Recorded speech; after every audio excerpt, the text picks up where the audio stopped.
Hi everyone, this is Mia von Loga and this is Different Lives, and today I'm here in Regent Park and I'm meeting a man who is a very inspiring person, and he's doing a hell of a job with what he's doing, and I'm very delighted to share ideas with him on the world, and I'm very delighted to share my time with him in in our feature.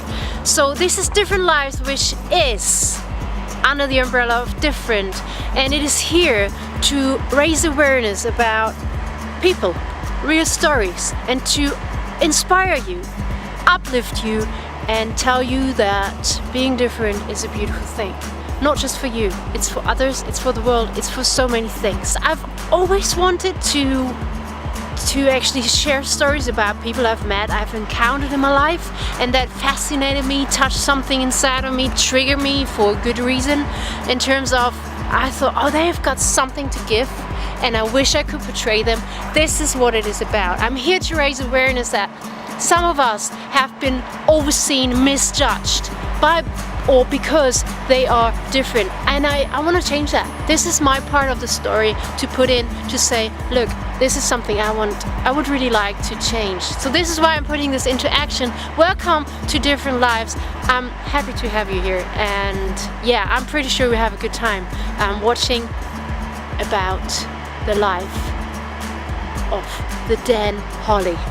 Before you do that, subscribe to this channel, either here or for the podcast. Go and watch all the way through and then grab your gift on my website as well, which is not, just an option. You don't have to do it. You can just forward this, go to the end, listen to where you can get the gift and do the same thing. But I would strongly recommend you to just watch this feature and enjoy it. He's got a lot to say, and like I said, it's a bliss. Let's go and meet Dan. So here we are, we finally made it. Yeah, we did it. We did it. And thank you so much for having me on. No, it's a pleasure, and I think it feels nice to be able to do something. I mean, I'll say immediately, like, I don't feel particularly special. I don't. And that's not to, diminish anything that I do or anything I feel or anything that I am. It's just I don't feel special. So when someone invites you to be part of something, it's nice. It's like a little gift. I guess maybe to me, if I felt special all the time and someone invites me along, I'd be like, well, of course you did, because I'm special. Whereas actually, no, it's a gift. So no, I really appreciate it. Thank you. Thank you. And it's really nice to be here. So I mean, what do I do? I would say that I threw away the 90-second pitch, right? The whole elevator talk. Yeah. I threw it right away because I was like, it sounds so derivative and so rigid and so blah. So I'd say in many facets, what I do is I would motivate people to explore themselves in the most productive, progressive, and developmental way that I can. And this actually goes from teenagers right the way through to adults. So I work in schools as well, and actually I'll be working directly with college students, coaching them now, which is fantastic for me. And I'm all about individuality, and I'm all about people addressing themselves to just maximize their own life, take ownership of their own existence, as it were, and find the joy in actually just being alive, life itself. Yeah. Well, I think that is more than a lot of people do out there. So, and I don't think that's necessary to have a term. So I agree totally on what you're saying. So it's more the vision and the attention you have, and you do it in various ways, right? Yeah. In different ways. Yeah. Very many different ways. So. Yeah, but okay, let me refer to this in terms of, Different Lives is not about what you do. It's like Different Lives, what I'm trying to do is introduce people to people who feel different. So even if you say you don't feel special, I'm pretty sure you have met things in your life which made you feel different. Well, there wasn't, I wouldn't say a moment so much as a period in my life where I did. And that persisted on, and it happened in many different ways. I'm genuinely grateful for the difficulty that I've had in many different areas. And it was both in terms of my gender identity, my sexuality, my race, and my career and my desires and my wants and my goals. And for a long period of time, I just didn't feel like I shared a lot of these things with a lot of people. Both not in terms of identifying them, but actually in terms of how I expressed them. And that was it. Really, it wasn't like this happened and that was it. For example, the first time I became aware of my race was actually, I was born in Sheffield, but I lived in Ghana, in Accra, for 3 years when I was a kid. And the first time I was actually made aware of my race was when I came back to England, and suddenly everyone was pointing out my skin tone and my hair and stuff. And I was like, yeah, like... Yeah, like, okay. And so that was the first time I became aware of that. I went to an all-boys school, so I became very aware of the kind of, how can I say it, my flamboyancy, my character, because I was very sensitive and I was very theatrical, very outspoken, and I think people took that as a form of something that, well, it wasn't to them. It wasn't appropriate. And I was not, I wouldn't say vilified for it, but I was picked on for it and bullied for it and so on and so forth. And people close to me as well actually used it against me, my sensitivity. So there was that.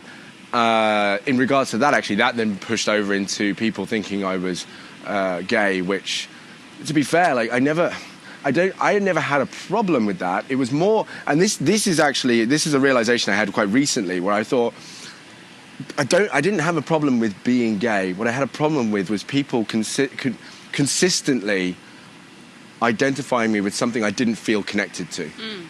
That's what it was. That was the problem. It was a dysphoria of, you see this in me, but I do not feel this. Yeah. And that's weird. And it would come from friends and strangers and some family, and it would come from all over. And I'm like, but I'm not. I don't feel connected to that. So why do people keep saying that? And then, I mean, the gender thing is a whole other thing because of my behaviour.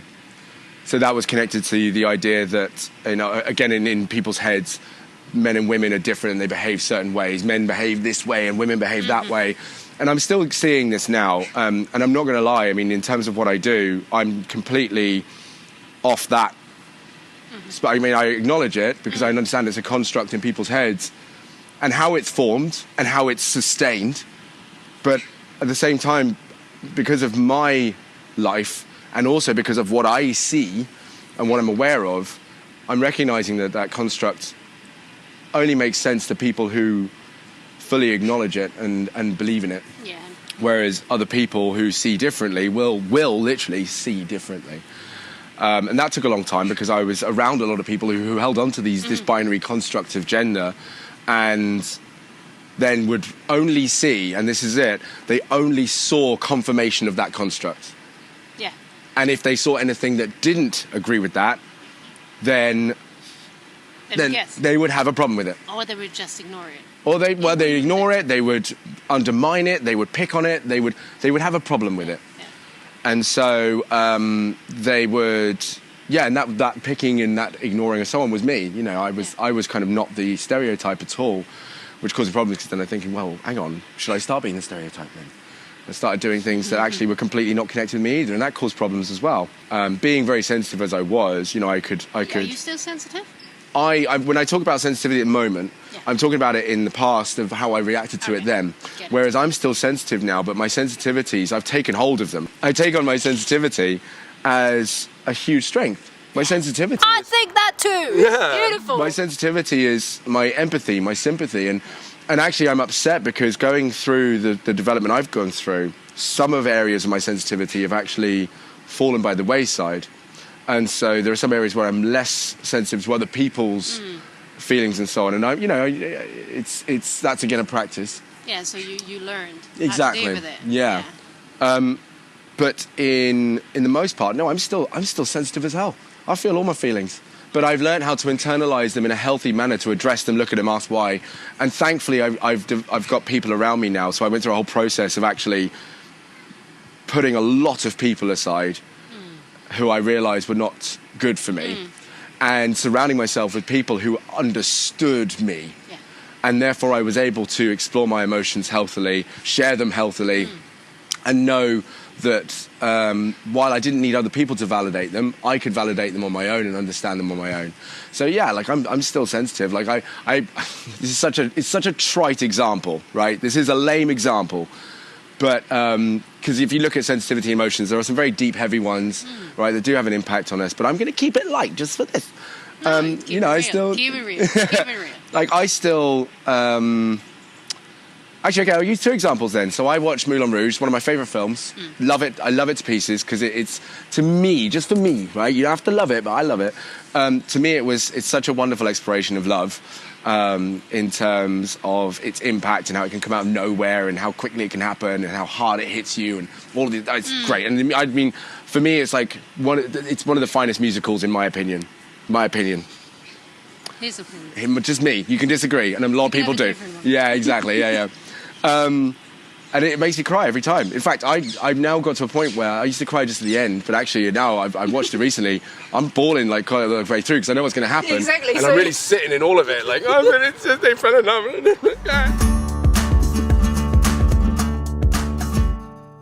My auntie's a devout vegan and really super devout. I love her to pieces in her commitment to the moral standpoint of animal welfare and animal rights and so on. Like, she's big on it. And I'm not vegetarian, I'm vegan, I still eat meat and things. In conversations with her, it was actually very recently she brought me to this connection. Her and her friends, actually, I would give them all credit, like, brought me to this connection that I could have with animals.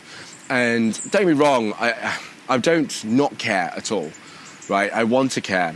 I mean, my intentions are there, and this is important, actually. My intentions are there to do good.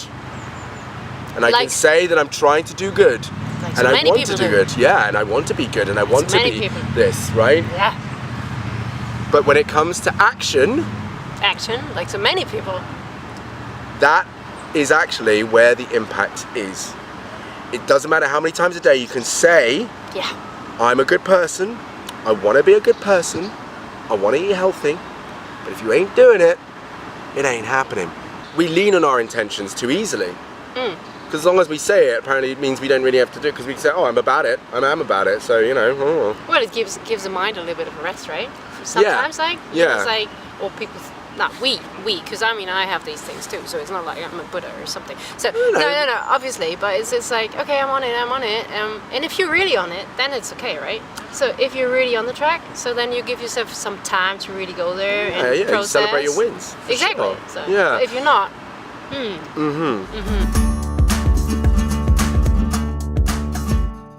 I'm of the ilk that happier people make a better world, not better world for happier people, if that makes sense. So that's my side of it, although both are valid. My side is I want to make people happier because happier people make a better world, and not like it's a better world because people are happy.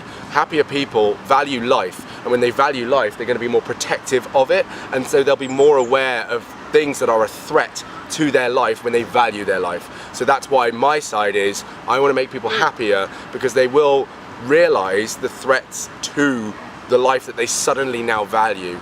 And the more you value the life, the more likely you are to actually care about the world around you. Totally. So my higher values are indeed that. And I realized, you know, buying bad meat, buying trash meat, shopping from unethical shops, that's the counterproductive to what my values are.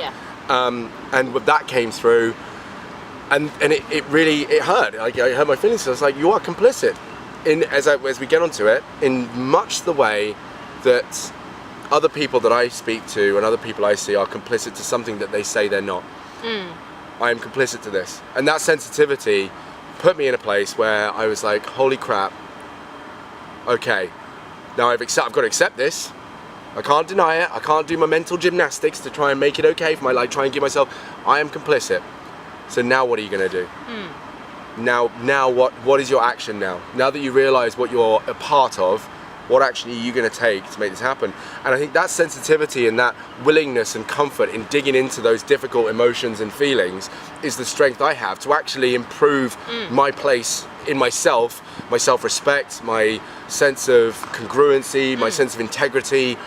And it allows me to dig into, again, the challenging places that a lot of, I know and aware in the past I have not been able to get to because I've been so busy trying to protect myself from those feelings, because apparently being sensitive is bad, when actually being sensitive has given me the life I have. Isn't it? It's so beautiful. I love it. No, it's magnificent. It really is. So would you say, just to summarize this a little bit, so what I understand what you're saying is basically your sensitivity has helped you to differentiate between the feelings, the ideas and thoughts you've had, dig down, but like what's really going on here. And then could you, because I like to call it like that, could you actually connect with your inner compass? And it was like, no, you basically, was that saying, no, this is the way, you were basically playing tricks on yourself, no, this is the way, this is the way. That's exactly it. And bear in mind, my sensitivity was developed, and self-awareness of my sensitivity and emotions was developed for a long period when I was depressed for a long time. Perhaps controversially, and I'll only say this in terms of my own experience, I developed a hell of a lot, and the more I talk about it, the more I realize I developed a hell of a lot of strength, resilience and self-awareness when I was depressed. Loads. I'm not about to sit here and be like, oh yeah, it was the best. No, that's not at all. That's not at all what I'm saying. But I'm looking at when I speak about it, every time I realize that a lot of what I am now, in terms of my development and my character, was developed during that period. There was a lot of internalized chatter that now I use positively. There's a lot of self-awareness that now I use positively. And because you get to some really, really deep places, it's scary, but now I'm more comfortable doing that, because like you say, it's a compass for yourself. When you're able to get right down to that point of what's really important to me, you're reaching a point where you're digging down to the very depths of your life. And if you're able to get to that level, and again, I'm not saying able to like in that way, but when you are swimming in that zone, there is a comfort of being able to get not to that depth, but certainly deep enough to ask yourself, why am I here? Which is actually a question I asked a lot. Why am I here? What am I here to do? I now ask it in a more forward-thinking, positive way. Why am I here? Am I here because I'm going to continue buying trash meat, or am I here because I want to make a better earth? And what decision, tough or easy, is actually going to get me there? That is hell of a work. It's not like you're talking about, like, I don't know, like 20 minutes we've been talking about now. Yeah. But it's like, it's also like, blah, blah, blah. No, listen, it's definitely not probably what Dan has experienced, definitely not what I've experienced. It's a lot of work. It can be absolutely scary. I think the message here is it's worth it. It's so worth it. Once you connect to yourself, you're free. You can be who you are, right? Yeah. Would you say then that retrospectively that you have always felt that inner compass in you, despite everything? Yeah, but I never paid attention to it. Okay, that's a different thing. But you would say you felt. Yeah. Oh hell yeah. Absolutely. I did. I think if people looked at me back then to now, they'd see very, very similar character traits in me. So I'm still silly, I'm still laughing, I'm still happy and bubbly, and I've always been that way, but now it's not laced with a sense of complete dysphoria as to what I'm doing with myself. That's now tied into what I do. So I kind of do feel like a bit of a powerhouse for myself in that regard. But I always felt like there was a compass. It was just, I needed to give myself space to sit with it. And actually, again, during the darker times, there was the space, but the space was also filled with drinking and drugs and feeling miserable. I have to admit that the difficulty that I face in terms of my career now as a coach and as a motivator is there's a huge message I feel in the greater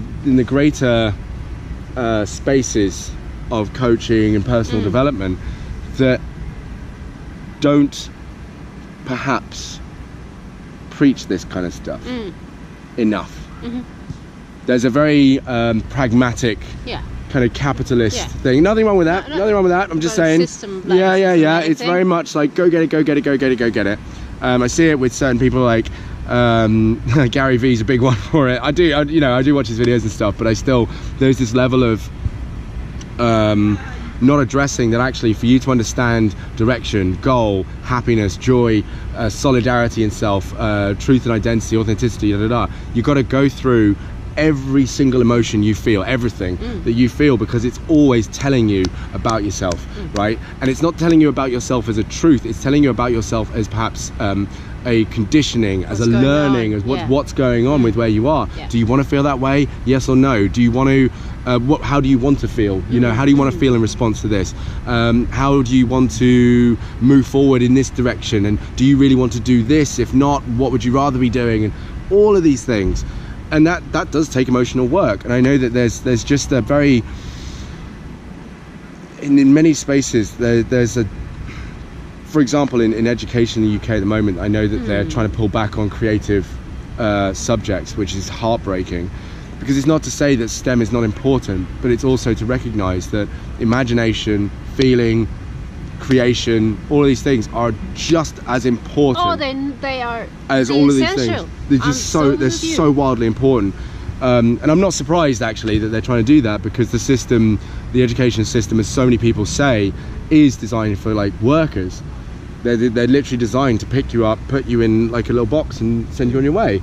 So why not capitalize on that by taking away their ability to think creatively, think with imagination, use these things and make them even more robotic with the logic, the statistics, the rationality, which again has its place. It's very powerful to have, but at the same time, for that to be super powered, you've got to have the other side of it. You know what you were saying to me? I should ask a question today. Go on. This is the question. So the question has been in my mind, and now you're saying this is exactly what it's about, because I'm a big believer. Blah blah blah. Yeah, no, go for seriously, it. I'm I a like big it. I'm believer very that, excited. that if we would put emotional education in our school systems, Yeah. and educate children from the beginning, Mm-hmm. we probably wouldn't have 85% problems of the world we have. So, or individually or whatever. Ooh, This okay, is I just like that.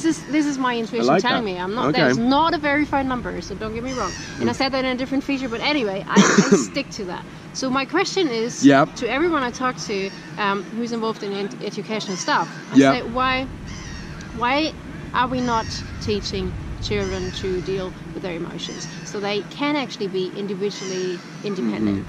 So that could be the answer of what you just said. So it's easier to pick you into a box and send you off because you don't think about it or you don't feel about it. So you don't know how to handle it, so you go for the mainstream or whatsoever stereotypes. So the question is, why don't they teach children from the beginning that we are humans and that we have emotions and how to deal with them, so they will have a satisfied, fulfilling life and relationships? Yeah, the system works on standardized testing. How can you grade someone on those things with themselves? Well, you can have that as a subject in school. You can, no, exactly. But again, there would be elements, and maybe, don't get me wrong, I'm not saying that there isn't a way. I'm just, kind of asking more questions on if with certain subjects, with all subjects, it's very much like, this is this, that equals that, that's the correct answer, that's the wrong answer, these are the grades, Yeah. With emotional intelligence, we're dealing with a much larger space. I think in terms of the testing process, perhaps, because I will actually say, I've reached nearly 6,000 students now in terms of what I do. Wow. Yeah, that absolutely does. And I am noticing in schools that they are addressing this. The problem is that it's extracurricular. It's not directly part of it. Okay. I've been to one school, and I love this. It was a girls' school, and one school where meditation and yoga was actually part of their school day. Wonderful. And they took 15 minutes out of the day to do that, like committed. That's a start. And I thought that's awesome. And actually, I have to admit, still, in my experience of the 6,000 students, that's got to be the happiest couple of classrooms I've been in. Maybe that's bias, I don't know. I'm just, that's just what I Okay. saw. Sure. Maybe that's just what I'm seeing, but that was the connection that I had made, was that, because they were so supportive of each other. In schools you have your cliques, right? You have your groups and you've got your stereotypes. In these two classrooms I saw, even though they clearly had their friends that they sat next to and hung around with, there was a genuine attitude of, even though you're in a different social group, I'm here for you. Across the room, both times, across the room.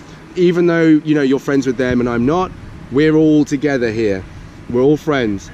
You know, I'd be calling students up, and this only happened in this classroom where I do exercises where I call people up, you know, and I called one girl up at a time to do a little exercise, and I didn't, you know, I don't ask for these things, but literally, oh, do you want to come up? Yeah, sure. She gets up, starts walking up to the room, everyone's clapping for her.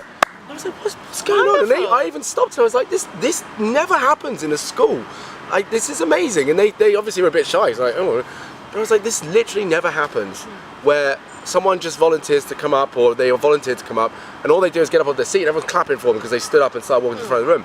Do you know, and I love that. And again, perhaps a reach of a connection, but the fact that they also had yoga and meditation could be coincidence, maybe not. I don't think it's coincidence. I don't say it's the only thing, but it probably helps. Because also that was one thing, I don't know how else they managed their environment. But sorry, there's just something I wanted to say because it was really cool. But in terms of teaching that, I would say really the better thing to do is actually not to teach it, but to embody it as part of the welfare of students anyway. So not necessarily make it a lesson, because as we say, it's a process, it's an exploration, it's an understanding, and if we can actually show students how to best appropriately address feelings and emotions, then they are practicing those tools moving forward. You mean like a role model? So you would just, because you put it into practice, and for example at a school, just everybody deals with it, and they are open with it, and they talk about it, and then through this you can actually teach them in a different way than making it a lesson. Is that it? Yeah. So I mean that's what I'm doing. That's my new role. So I'm going to be coaching students. So I'm not going to be in there running lessons on how to manage emotions. I'm going to be there with them to help them stay motivated, help them work through some difficulties, just help them do better for themselves. And so I'm there as a role in a school to do that. I'm not, it's not, you know, I'm not a teacher, I'm a coach. I get it. So actually in a way, I would say they're not using it as part of the curriculum, but they are adding it into a school environment, which helps. Yeah. Because I think there's a wonderful thing about teaching emotions, about understanding what they are and so on, but could this be fair? I don't know. Leave your comments in the video. Do so. Yeah. But I think real world practice in recognizing triggers that come up, recognizing responses in yourself, recognizing responsibility for your feelings, recognizing action, also more importantly, recognizing responsibility of your feelings, but also when the responsibility is not on you for your feelings, because that's also true. But again, it's knowing when that is the case. Because again, I'm training to be a therapist, and I know that there are moments when you have every right to feel away. You have every right to feel away, and that's another problem with personal development in so many spaces. Is like all your feelings are your own, and they're all on you and stuff like this. But I saw that, and I was like, nah. Sometimes people are horrible. Oh well, yeah, but they're two different things. One is behavior, one is the thing that you feel. And then you figure it out. Yeah. But I mean, can I just add something? Go for it. I really want to say something. Add. Not add maybe, but so I really like that in the idea of like going into schools and then be a role model, or I just call it role model. You're a person, you're human, so you go in there and so if the staff of the school would do the same thing, they would just, like I just said, maybe just be open with it and I see one difficulty in that, because they have to actually basically educate themselves emotionally first, so they have to go through all the process, which is not a problem. It's just that most of us humans are not doing that by themselves, because as we were told as kids, emotions, especially when you're sensitive, are blah blah, it's all bad. So now where you basically make it like really strict and stuff, but you make it fun, where it's like a natural thing, where you just you discuss about it, you make it maybe even a ritual or something like that, and you don't have to pay extra attention in terms of like testing it. I'm not talking about testing it, But it would be good to give that as a gift to humans, because then, I mean, I'm sorry, you would be jobless, I would be jobless as well. Right? We would just find something else. I mean, that's not a problem. Well, exactly. You know? No, exactly. Yeah. I wouldn't. But I'd be that fine be with great? that. No. You know, it's like. No, it would be nice, but we still need that practical. I'd say honestly, creative imagination to work our empathy, our sympathy, yes. And that I don't think is a lesson in a school. That's, pardon me, but it's the lessons in life. Absolutely. You know, but you can pick out of that, of you know what you learn. It's like everything that we learn is actually implemented by the action, by the experience of it. But we can provide our children at least the material to understand what's going on and then put it into action. Yeah. And yeah, so no, sorry, I'm going No, into this I love because, it. Absolutely. because this is something that's one of the focuses I have, emotional intelligence, and I truly feel like I'm an advocate for it, because I've been sensitive all my life and I've been told blah blah blah, but I've had feelings all over the places. Yeah. So this is really interesting. Thank you for chatting about that. No. Well, no worries. No, that's cool. I love that that was coming up. So. Mm-hmm. Yeah, for sure. So then addressing that. So I mentioned it a couple of times. I'm actually going to dive into it. Is the area of personal development and why I do what I do now, because my experience of feeling like I had to use my own moral compass and the world around me was like, no, you can't, and this is it. And they were basically, telling me their ideas of what they think life should be like. And then when it came to coaching, which fit really well for me, because I love seeing people get their life. I just love seeing people get their life. And I'm even going to say, I love seeing people get their life more when they've been surrounded by things like social obligations. I love it when people break out of those things, which is why I speak more in regards to minorities, race, sexual and gender minorities. Because of the experiences that they would have had that I completely relate to and understand, just growing up feeling this disconnect with the world around you, and this idea of, do I fit in here? I don't feel like I fit in here. I was listening to an audiobook, Slay in Your Lane, the Black Girl Bible, and they talk about how their parents, we're talking about African Jamaican parents, who are very strong on qualification, education, upbringing, and all that. They would want their children to go to like Cambridge and Oxford and things like that, which are predominantly very white universities.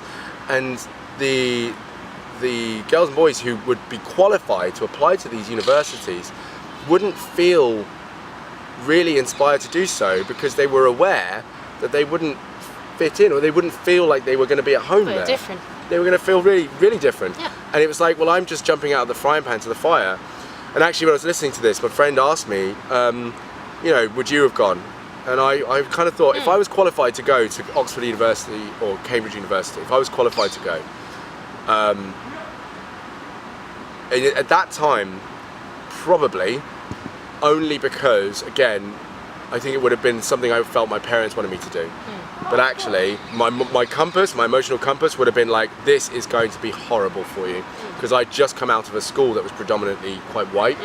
And I would have just been like, this is frying pan to the fire. I'm just going to get the same thing again. Like just total tokenism, where I'm just not represented, I'm not at home, and everyone just wants to point out how different I am or treat me in a way that doesn't connect with me. So I wouldn't enjoy it at all.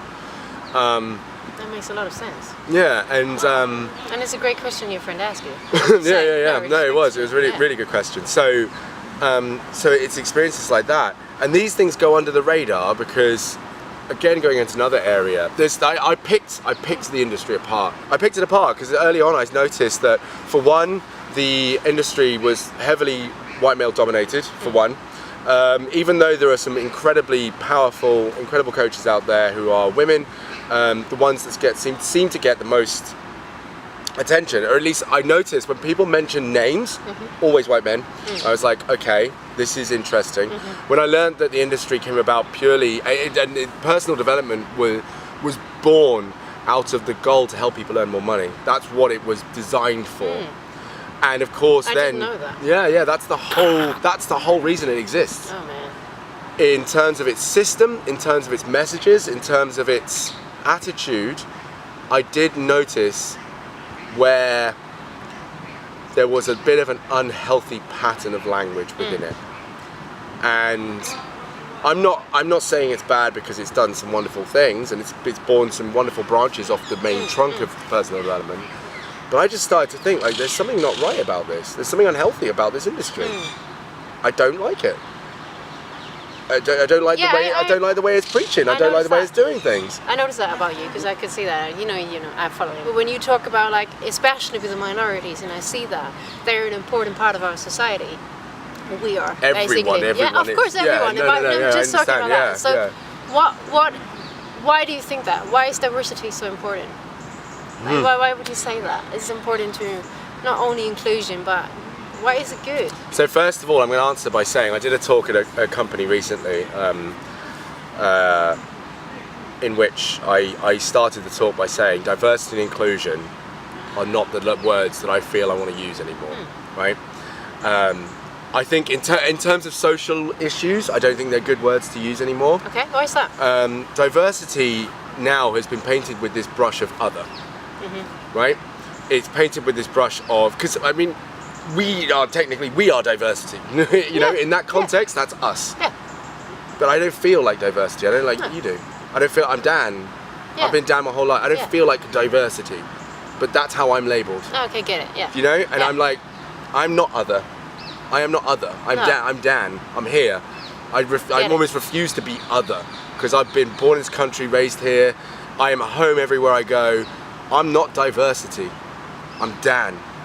So this idea of this idea of other, and that works very well for, and this is where inclusion comes into it. That works very well for this idea of inclusion as well, where it's kind of this idea that there's an established group. It's like if you imagine a social group, and there's an almost patronising tone of like inclusion, like we'll let you in, we'll include you in all the stuff that we're doing. When actually it's like, well, maybe we don't want to be included in what you're doing. Maybe we want to add to what you're doing. Or maybe we just want to be who we are, and you can come to us. Literally, right? Like everyone's out, like let us in. It's like, well, hang a minute, why don't you come and see us? Because that's actually how I learnt a lot about. I mean, I'm not gay, I'm not transgender or anything like that, but I learnt a lot about that area by going to it, by listening to audiobooks, listening to podcasts. Very good. I love Do you know what I mean? I didn't wait for them to come in. I'm not including them in my life. No. I'm including myself in theirs. Oh, Dan, I love that. So I don't like those words because they put me as an identity into a different frame of reference to the people that actually I'm like, yo, I don't care whether you want me in or not.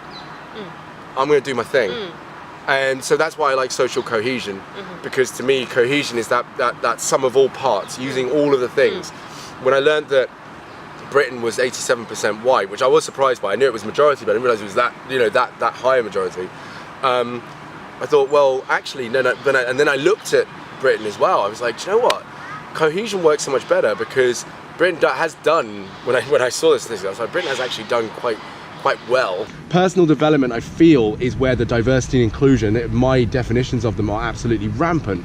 Where it's like you can come in, but it's on these terms. This is how it's going to work. And that's where this like the other thing comes in. That's where the inclusion thing comes in. And it's like, oh, we'll let you in, but only if you stop talking about you're being black or you're being a woman or you're being gay and being a victim to everything. And I'm like, no. And that's why actually I left Facebook. That's why I cut myself off from a bunch of people, because I was like, as far as I don't want to be in whatever you're doing. I don't. Whatever you're doing, you keep doing it. You know, all the best. Have fun with it. I'm not part of that. I'm gonna go off and do my own thing, where I can establish my own thing and speak on my own thing, and so on. I feel very honored that you're still doing this with me, because my brand is called Different. So, and I share that with you though, but that could have made you feel like, oh, she's one of those who say there's one side and there's the other side, and just adding this, I do believe there's one side and there's the other side, but we can build bridges, and this is what I believe. So, we don't have to stay on two different sides. The fact is, we are on two different sides to me, because we're talking about that, and like, when you just explain it, it's like, yeah, so that makes a lot of sense. So pushing that word diversity actually empowers the whole separation somehow. Somehow it does, only for me sometimes, if you bring it out, it points only out what's happening. So it's a judgment for me that if you take that out, you can use like, okay, this is how it is, the status quo, and from here we can we can unite? Why is it you have to include, like you said? And I love the fact, and I have to say this right now, and I say that because I've never actually heard somebody actively say that or actively do it, that they were saying, well, this is not, something I identify with, like when you said transgender or gay or something, but I wanted to understand, and that's why I got in there to learn. And so I really want to say thank you for that.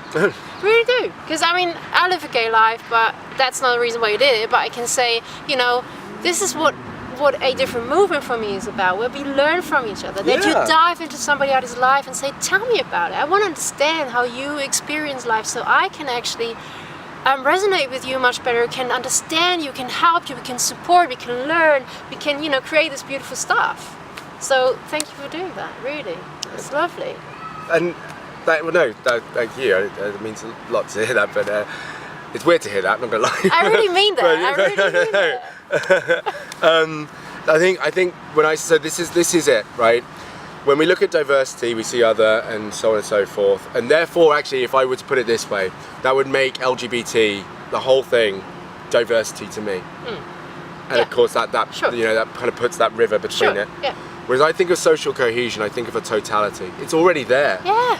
It's already there. Exactly. And the beautiful thing that Robin DiAngelo mentioned in one of her YouTube videos, she talks about how she grew up predominantly around white people, and through no fault, right? No, I'm not, there's nothing bitter about this. She's just saying, like, this is what it was. Exactly. Her language, her lifestyle, her upbringing, predominantly white, well, actually pretty much white, all of it. And she said there was never this idea of loss. There was never this idea of anything missing.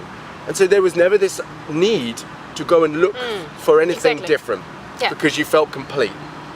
And that hits home for anyone, right? And you don't. That's not about white people need to go out. Everyone can be raised in a place where they feel like nothing is missing. When actually, when you look at social cohesion, at least in the way that I'm now defining in my head, the way that everyone sees the world, the way that everyone's lived, the experience that everyone has had, and the important thing is, particularly people who are different from you have nuggets of utter gold inside of their heads that brings you just new ways of thinking. And this is where diversity comes back in. It's diversifying your way of thinking, right? It's not diversifying people around you, it's diversifying your way of thinking. Of course. And recognizing that there are other ways of thinking about things. There are other ways of doing things. There are other ways of attitudes and perspectives. And to think that you're only going to get what you need from the people like you around you is, to me, that's where the barrier hits. And again, that comes back to why I did separate myself from personal development, because I was like, you don't get it. And actually, I'll point this out, because you've heard me say this. The irony of it was that personal development teaches you about resilience, about getting on with it, about going through difficulty. And what they were missing out completely was that when you're born a minority, you have to go through those things. People have to go through those things. It's true, everyone. That literally, so you're almost born an activist, because you're born in a system where you have to continue defending your own identity. You have to continue explaining yourself to people. When you're gay, when you're a woman, when you're black, and all these type of areas, you have to do that. But so I actually remember saying, I posted this on Facebook a while back, and I still believe it. If you really want to understand resilience, you're getting on with it, dealing with it. Don't go and pay for a coach to try and get you there. Go and have a chat with your local minority. Mate, I would say even now, and pardon me for being brash here, but I would say have a chat with any woman, because we could say that we know that there ain't a woman out there who hasn't suffered some sort of sexual abuse or assault. Not saying that men haven't either. I'm just using this as an example. Just use an example, and ask them how they just get on with it. Yeah, exactly. Ask them how they get that resilience. Ask them how they act like it's not a thing when it's a big thing. Just talk to them. And again, that comes from social cohesion, of using the sum of all our parts, not thinking of other, and letting them in. because there's as much a special level of letting someone into your life as them also letting you into theirs. Totally. And I feel like that's the cohesion. Yeah. That's what it is. I love to it, me. Dan. It's really beautiful. I think you explained it very well. I'm very passionate about it. Yeah, and I love it. I can feel it. I get really into and I it, resonate with it. So that's really. So it's about you and me. It's about you and me and him and you and the person next to you. And it's not about okay. You are different. Yes, it's acknowledge that we are different because it's a good thing. That's the beautiful thing. That's exactly the beautiful thing. And that's the thing that brings you to open your horizon and just if you open up to that you are different from somebody else because we are all unique. So that's basically inverse of we are different because no one is exactly the same. Then you can learn a lot and Seriously. everybody had that journey, and I think minorities in terms of society terms, in terms of society, definitely had a different package. Though everyone has probably encountered something in their lives where, even in their family, had something going on where they had to overcome challenges or whatsoever. And yeah, privileges, I don't get that, so don't get me wrong. Though the message is, don't judge a book by its cover. To me, it's like just go and open the ask if you can open the book, and if they will share a little bit of it, and you will learn a lot, and that will make not only the world differently and brighter and beautiful, but it can complete you in a way. Right? Thank you. Yeah, that's it. I really wanted you to say that because that's it. There is a huge personal gain, a huge personal gain in it. Like the things that I've learned and the things I've learned about myself. I have gone through the ring of listening to certain podcasts and reaching out to members of society that aren't anything like me. Also has taught me about how I actually saw them. Yeah. And also how good and bad. Sure. That's conditioning, learning. Sure. That I'm like, holy crap. Wow, I really need to do better. And so sit down with myself, set the intention, do the action, do better. Love it!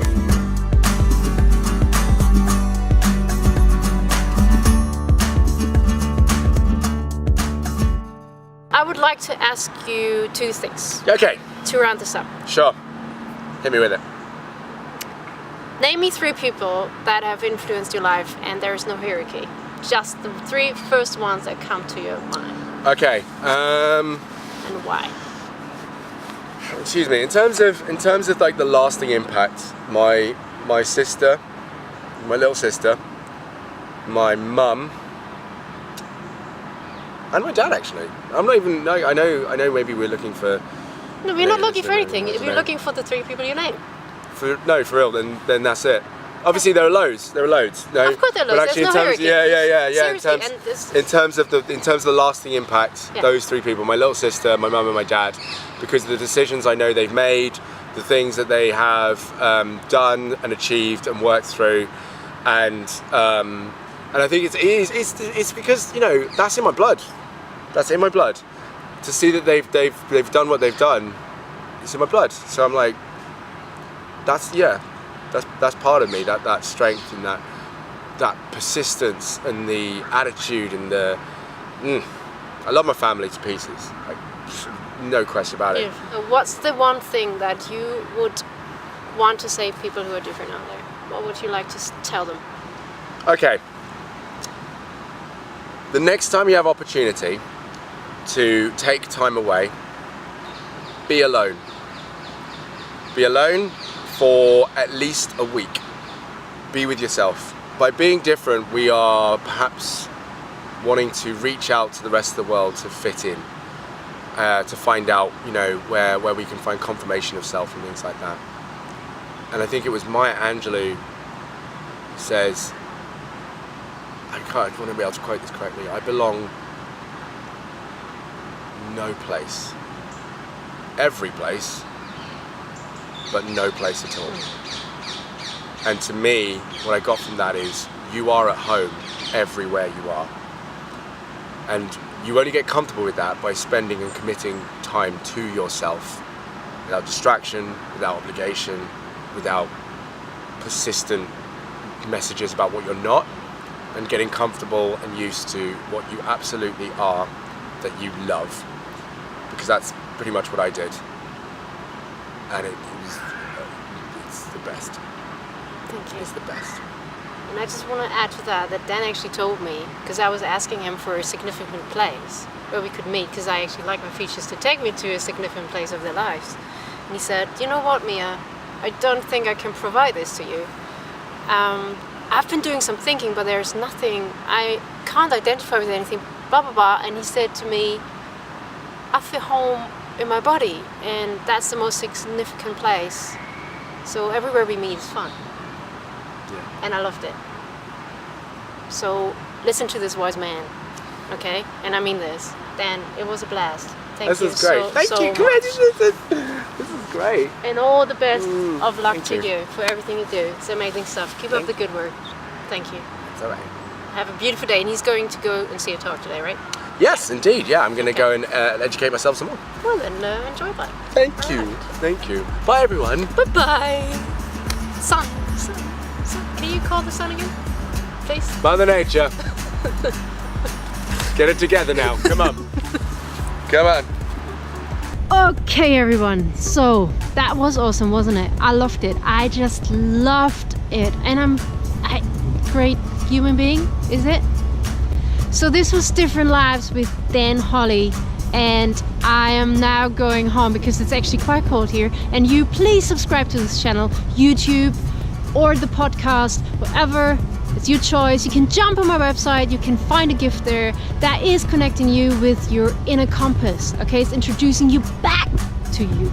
It's like remembering you, because you still got everything inside of you. So Different Lives, inspiring, uplifting, and different for a good cause. All right, have a beautiful day, and I'll see you soon with my next feature here in London. Love being different. Mia von Loga, Different Lives. See you soon. Bye bye. We talk about minorities and stuff like that, and when I mentioned sexual assault, when I'm qualified, that's going to be a male-only therapy practice. I can only underline that. A lot of therapists are women. The vast majority of therapists are women. For a person that's such a unique experience, it's something that needs support. I can't compare if it's better or even harder for someone. They're imbalanced. It'd be great if they were already balanced, but there's an imbalance. I think that's it. That's yeah, for that's sure. it. Yeah, no, hands down. But then we can talk about the balance again. Why is this happening in percentage? Who's it? You know, but let's not go there. Let's go.